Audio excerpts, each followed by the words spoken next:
Nobody's perfect. I'm not perfect.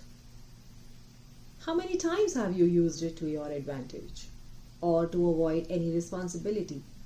Let's check it out.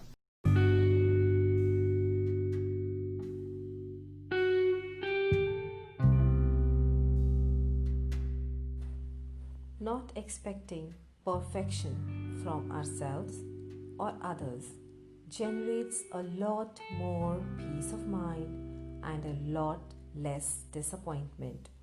By John Furman. Chapter 1. Nobody's Perfect. The first secret of the no rejection process. It's impossible to fail completely, and it's impossible to succeed perfectly. By Robert Schuller. How many times have you heard nobody's perfect? There is no such thing as a human being with perfect thoughts and actions. Nonetheless, we were created to have meaning and be successful. Unfortunately, many people use the expression "I'm not perfect" as an excuse not to succeed. How many times have you said it when someone points out a mistake you've made? It's true, our thoughts and behavior aren't perfect. There is always room for at least a little improvement. Have we convinced ourselves that since we don't do things perfectly, we can't achieve maximum success? Now let's just think about that for a minute. Failure is only an event. It is not a person, and failure is not you. So, how does this tie in with rejection?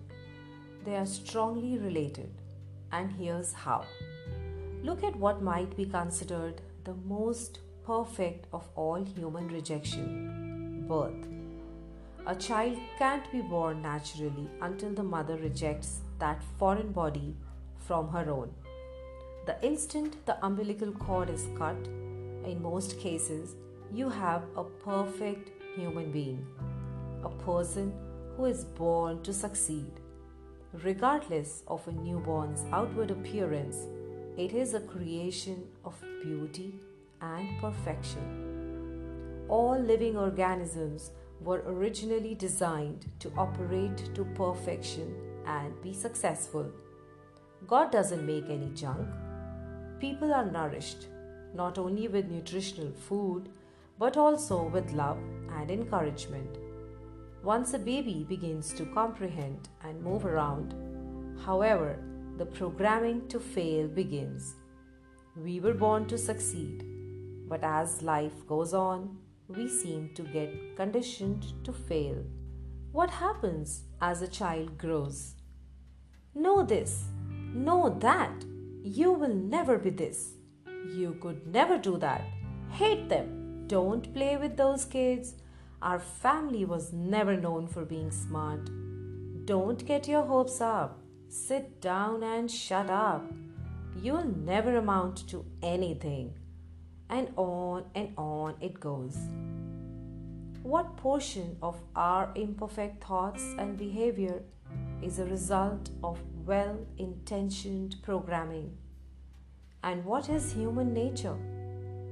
Many of us talk to ourselves to change habits and achieve goals.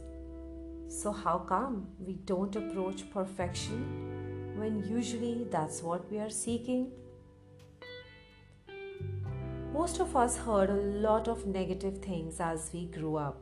We may have also learned prejudice, complacency, and yes, we probably even learned to fear rejection. Most of us were taught that some people were just better than us, and there was nothing we could do about it. You may have learned that if you tried to be equal and accepted, you would only be disappointed by the rejection. Other people would laugh at you, and you would be rejected from the group. You would end up alone. All this made you feel less respect for yourself. The comparison and value judging hurt your self esteem. As a child, were you expected to be perfect?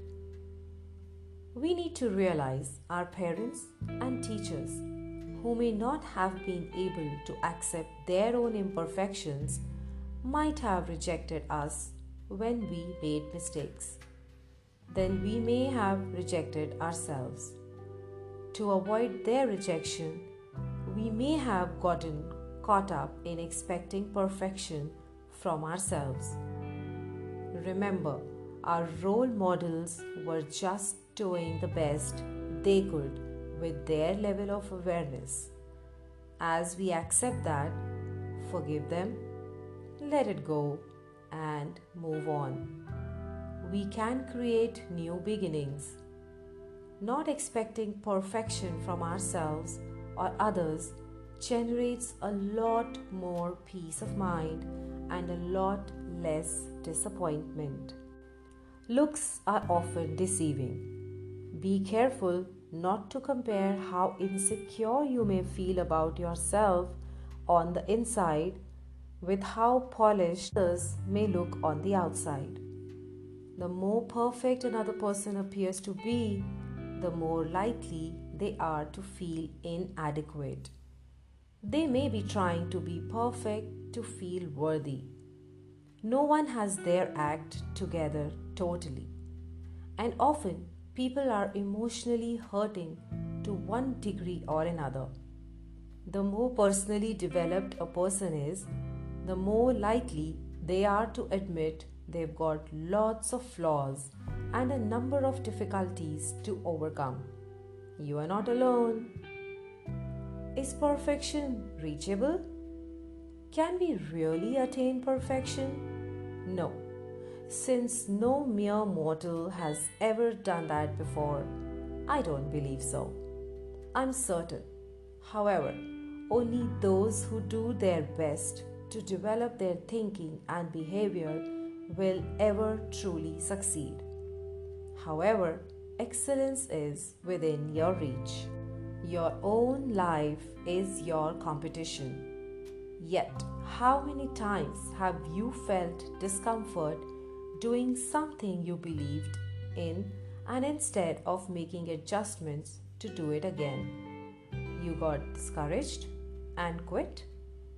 I will never claim rejection never causes any pain, but like physical pain, it goes away. Also, like physical pain, when you make adjustments, you can prevent the same thing from happening again.